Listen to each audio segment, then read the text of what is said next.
하나님께서 이스라엘 백성들에게 성막을 만들 것을 명령하십니다. 성막의 그 원어를 보면 미시칸이라는 용어를 사용합니다. 이 미시칸은 사칸이라고 하는 단어의 변형입니다. 이 사칸은 거주한다라는 뜻으로 미시칸이라는 말은 거주할 거처, 거주지라는 의미를 가집니다. 즉 성막을 만들라고 하신 것은 하나님께서 이스라엘과 함께 하실 것임을 분명히 말씀하고 계시는 것입니다. 이 성막의 건축 과정을 쭉 둘러보게 되면 하나님의 작은 배려들이 곳곳에 놓여 있음을 우리는 볼 수 있습니다. 휘장을 쭉 연결하는 것이 아니라 서로 분리될 수 있게끔 만들어 이스라엘 민족들이 설치하고 이동하면서 다시 철거하기도 쉽도록 만드셨고, 벽도 회칠해서 만드는 것이 아니라 널빤들을 서로 만들어서 서로 지탱하도록 그렇게 만들도록 하십니다. 이스라엘 민족은 현재 광야를 방랑하는 상황이었습니다. 어느 한 정해진 거처가 있는 것이 아니었고 계속해서 이동하면서 그렇게 다녔던 민족이다 보니까 그렇게 벽을 튼튼하게 하고 지나치게 화려하게 만든다면 이 성막을 이동할 때 이스라엘 백성들에게 있어서 부담이 되었을 것입니다. 하지만 하나님의 설계는 설치하기도 쉬웠고 나중에 철거하기도 쉬워서 이스라엘 백성들이 어디로 가든 이 성막을 함께 할 수 있었을 것입니다. 그럼 오늘 말씀 가운데 기록된 하나님의 성막의 이야기를 한번 자세하게 살펴봅시다.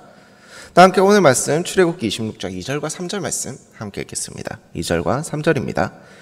매폭의 길이는 28규빗, 너비는 4규빗으로 각 폭의 장단을 같게 하고 그 휘장 5폭을 서로 연결하며 다른 5폭도 서로 연결하고, 성막의 휘장은 부분을 따로 만들어서 서로 연결하도록 만들었습니다.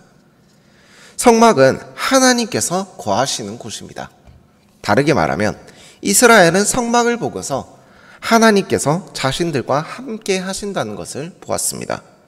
이것을 또 한 번 다르게 말하면 성막을 통해 하나님의 메시지를 배울 수 있었다는 것입니다.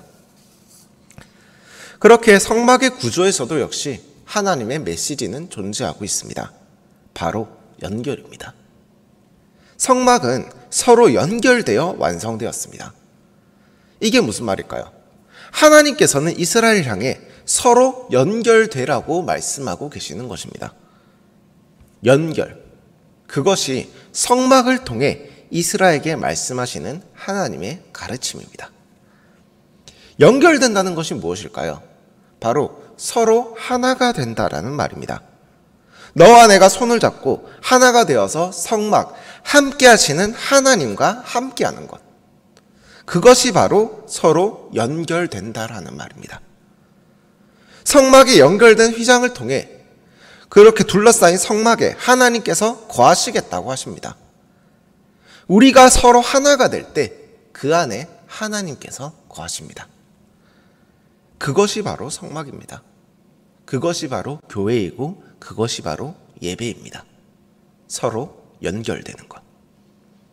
그것이 바로 지금 하나님께서 출애굽한 광야의 이스라엘에게, 그리고 시간과 공간을 넘어 지금 대한민국에 살고 있는 우리에게 하시는 말씀입니다. 서로 연결되어라. 서로 하나가 되어라. 서로 함께해라. 서로 사랑해라. 그렇게 서로 연결된 휘장을 덮고 나서 이제 덮개를 덮습니다. 그렇게 성막을 덮는 휘장과 덮개는 여러 겹으로 이루어져 있다고 하는데, 첫째 층인 휘장은 염소의 털로 만들었다고 합니다. 염소의 털은 그 당시 이스라엘을 비롯한 그 지역에서 흔히 사용하던 보온제였습니다. 이 염소의 털이 굉장히 두껍기 때문에 이 염소의 털과 가죽을 통해서 보온의 역할을 했다고 합니다. 하지만 굳이 염소의 털로 이것을 만들려고 하신 것은 또 하나의 이유가 있습니다. 말씀을 보시게 되면 앞선 휘장은 총 28규빗임에 반해 그 위를 덮는 염소의 털로 짠 휘장은 30규빗으로 만들려고 그렇게 기록이 되어 있습니다. 즉 앞서 덮은 그 휘장을 완전히 덮어버릴 정도의 크기로 이 염소의 털로 그 휘장을 짜서 성막 안에 빛을 완전히 차단하는 것입니다. 그럼 이제 성막 안에 들어가면 어떻게 될까요? 성막에 들어가는 모든 빛이 차단이 되었기 때문에 그 성막 안에 있는 등잔대에서 나오는 빛만을 의지할 수밖에 없습니다. 그저 하나님께만 집중하게 되는 것입니다. 우리는 지금 눈앞에 너무 불필요한 것들이 많이 있습니다. 그저 하나님께만 집중하는 시간, 성막 안에서 필요한 것은 오직 그 하나뿐입니다. 다음으로 이제 덮개를 덮습니다. 14절을 보면 이렇게 고백하고 있습니다. 출애굽기 20장 14절 함께 읽겠습니다. 붉은 물들인 순양의 가죽으로 막의 덮개를 만들고 해달의 가죽으로 그 윗 덮개를 만들지니라. 첫 번째 덮개는 뭔가요? 순양의 가죽입니다. 그것도 붉은 물을 들인 순양의 가죽으로 덮개를 만들라고 하나님께서 말씀하십니다. 순양은 이스라엘에게 있어서 번제물로서 하나님께서 지정하신 그런 동물입니다.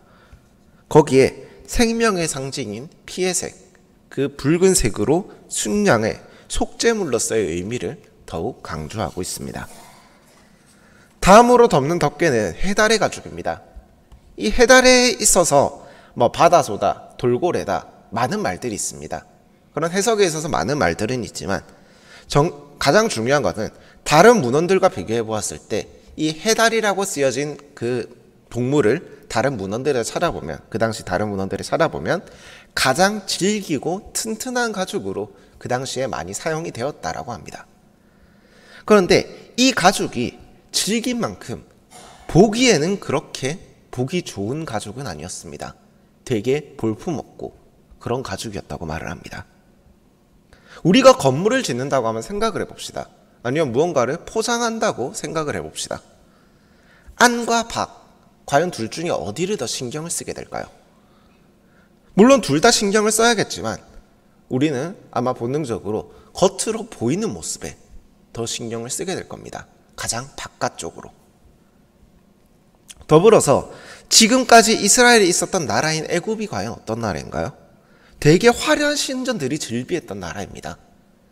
수많은 신들이 있었기 때문에 서로 경쟁하듯이 내가 섬기는 신이 더 화려하다라며 화려한 신전들을 즐비하게 지었던 곳이 바로 애굽입니다. 이스라엘들에게 있어서 성전 또한 이들이 처음 성전이라는 단어를 들었을 때 아마 그러한 이미지가 떠오르지 않았을까 싶습니다. 하지만 하나님께서는 달랐습니다.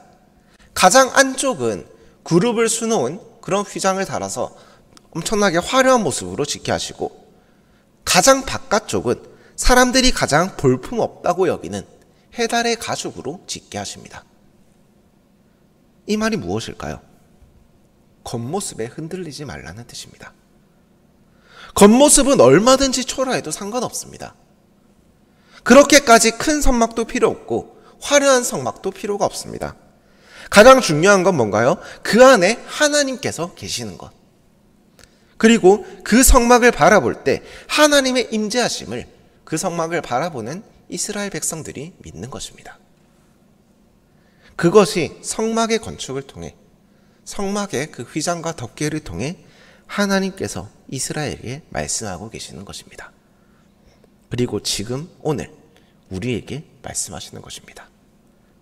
그러한 교회가 되어라고. 성막은 연결입니다.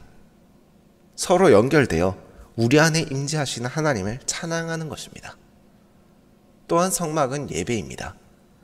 내 눈에 보이는 불필요한 것을 배제하고 오직 하나님께 집중하는 것입니다. 성막은 곧 교회입니다. 겉으로 보이는 모습에 집중하는 것이 아니라 나와 함께 하시는 그 하나님의 임재를 믿는 것입니다. 그것이 성막입니다. 다르게 말하면 이것이 이루어지는 장소, 그곳이 바로 성막이 되는 것입니다. 겉으로 지어진 성막이라는 그 건물이 중요한 것이 아닙니다. 하나님의 미식함, 하나님께서 거하시는 곳, 하나님께서 거주하시는 곳, 하나님께서 나와 함께 하시는 곳, 그곳이 바로 성막입니다. 하나님께서 거하신다면, 하나님께서 함께 하신다면 그곳이 어디든 그곳이 바로 나의 성막이 되어질 것입니다.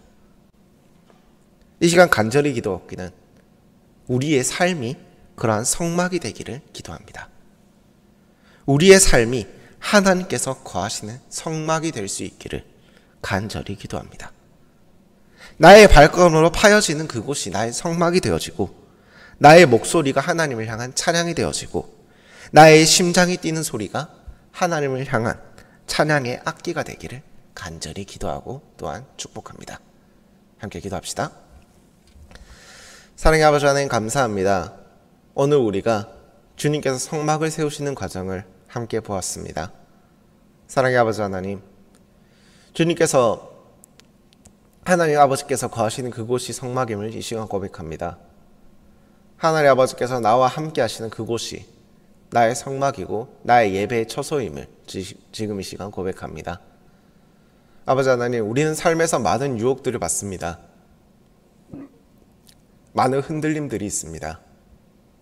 하지만 그 모든 유혹들과 흔들림 앞에서 내가 담대히 주님을 찬양할 수 있게 허락하여 주시옵소서. 나의 힘으로는 할 수가 없는 일입니다. 나는 계속해서 흔들리고 나는 계속해서 넘어집니다. 나의 눈에 계속 불필요한 것들이 보여지고 계속해서 겉모습들이 보여집니다. 서로 연결되라고 주님께서 말씀하시는데 그 연결되는 손을 계속 끊고자 합니다. 아버지 하나님, 진실로 나의 삶이 성막이 되어질 수 있도록 주님께서 나의 삶을 주관하여 주시옵소서. 나의 계획보다 더 크신 주님의 계획을 의지합니다. 나의 꿈보다 더 큰 주님의 꿈을 의지하오니 아버지 하나님, 나의 모든 걸음 가운데 함께하여 주시옵소서. 우리의 모든 것 오직 주님께서 기뻐하시는 그러한 예배가 되어질 수 있기 원합니다. 이 모든 기도 나와 오늘도 함께 하신다고 약속하시는 우리 주 예수 그리스도의 이름으로 기도드립니다. 아멘. 이 시간 주님께서 가르쳐 주신 기도로 오늘 새벽 예배를 마치겠습니다. 하늘에 계신 우리 아버지, 아버지의 이름을 거룩하게 하시며 아버지의 나라가 오게 하시며 아버지의 뜻이 하늘에서와 같이 땅에서도 이루어지게 하소서. 오늘 우리에게 일용할 양식을 주시고 우리가 우리에게 잘못한 사람을 용서해 준 것 같이 우리 죄를 용서해 주시고 우리를 시험에 빠지지 않게 하시고 악에서 구하소서. 나라와 권능과 영광이 영원히 아버지의 것입니다. 아멘.